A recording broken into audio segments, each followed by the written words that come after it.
I mean, so for instance, with the Greys, there's the idea of the Roswell crash, and there's the kind of folk tales and the Magic 12 documents, this idea that these beings have actually been in literal contact with a kind of secret government, and there's been technology transfers where the government has agreed to allow these beings to do certain levels of abductions and kind of, you know, assaults on human integrity in exchange for technology transfers.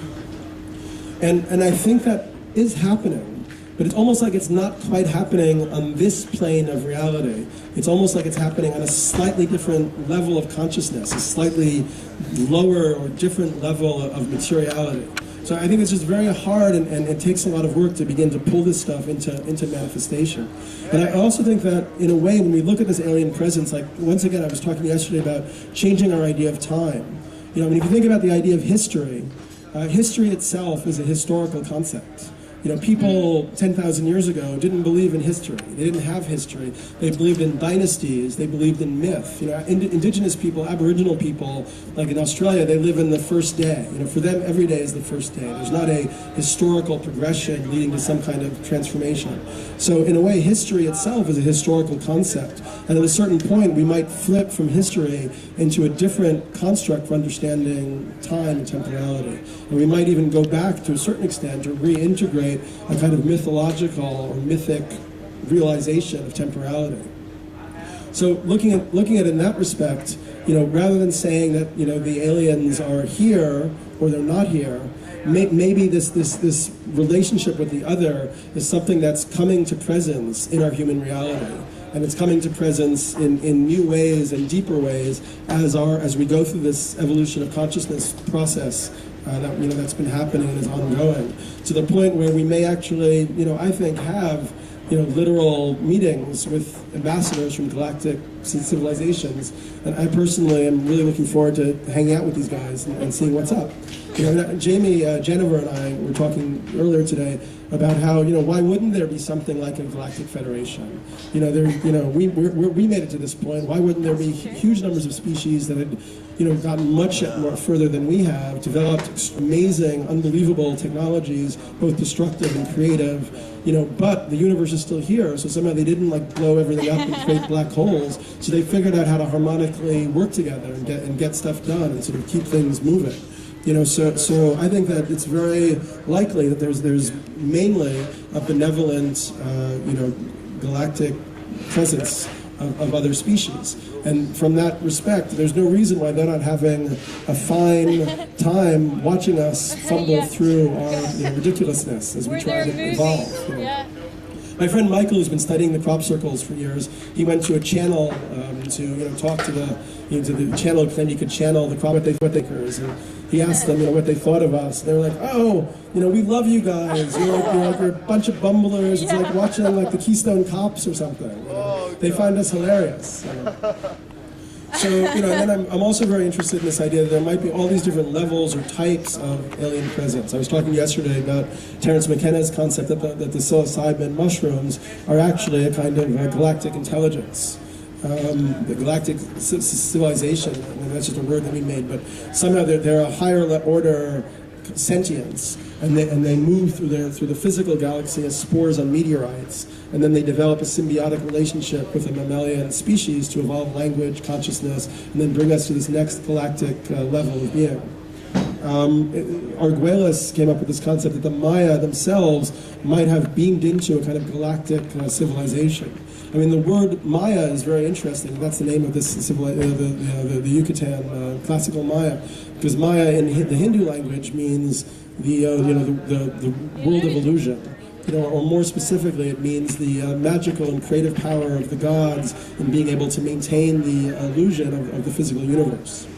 You know, so Arguelles proposes that the Mayans are these kind of galactic wizard space-time tripper who engineered this kind of evolutionary process for us to bring us into synchronicity and harmony with these larger galactic cycles. You know, that it was a process that had to take these different stages. So I'm also very interested. Anybody heard of the Sirius Mysteries by Robert Temple? So he looks at, you know, these tribes like the Dogon had preserved very advanced astronomical knowledge about what they said was the star Sirius. and they said that there was like a very heavy white dwarf star. I don't know what the terms they used, but basically they were talking about this before astronomers had studied the star system Sirius, and everything that they discussed was ultimately validated, decades after these anthropologists visited them. And when they were asked, how do they know all this stuff, this highly advanced astronomical knowledge, they said, oh, well, at the beginning of our civilization, of our culture, these half-amphibious beings from Sirius visited us, and they gave us the rudiments of agriculture and language and religion, and they explained where they were from, and that they would be back at some point, to visit us, of course. And most native people around the world have some understanding of there being, these star beings, and that are, in a sense, available to us in various respects. I've also been very interested in the Disclosure Project. How many people here have checked that out? Oh, yeah. So this guy, Stephen Greer, assembled several hundred people from the military-industrial complex who've been sworn to secrecy about alien visitation, UFO experiences. And if you read the reports, they are pretty just straightforwardly convincing. In that these are like military people who don't seem to have like a great imagination. They only have something to lose from coming forward with this material. So there's this one guy who talked about in 1967, he was 60 feet underground at an ICBM nuclear missile base in the middle of the country somewhere, and this huge light ship appeared overhead and deactivated all of their missile guidance systems. So for a few days they couldn't launch a missile. And this also happened at another base nearby at the same time, and it also happened in the Soviet Union roughly at the same time. So clearly, if you're a military person, that's going to freak you out. You're going to be like, oh shit, these guys are going to attack us, they can knock out our nuclear missiles, we're defenseless. From my perspective, it's more like good news. It's more like, thank God, finally the adults are showing up. How many people here have waited their whole life to meet an adult? I'm still wondering, where are they? I even got to meet Al Gore not that long ago, briefly, and I was like, he's not an adult. Oh, no. So I'm interested to meet them when they show up. Maybe we'll be them someday, I don't know. There's very convincing information. But then once again, when I got into Stephen Greer's kind of trip, and I read his book and watched a bunch of his stuff, I began to have some suspicions about him too. Because his thing is that all these aliens, all the presence of these other species are benevolent. There's no negative aliens, and he says that the Greys are actually a cyborg undertaking by the U.S. government. It's this manipulative thing. And that also doesn't ring true to me. It feels like either his projection or maybe his disinformation in some respects. And it really does feel as if this alien presence is coming closer and closer to our normal reality in all sorts of ways. I mean, recently I think the chief astronomer of the Vatican said that it's now okay to believe in aliens.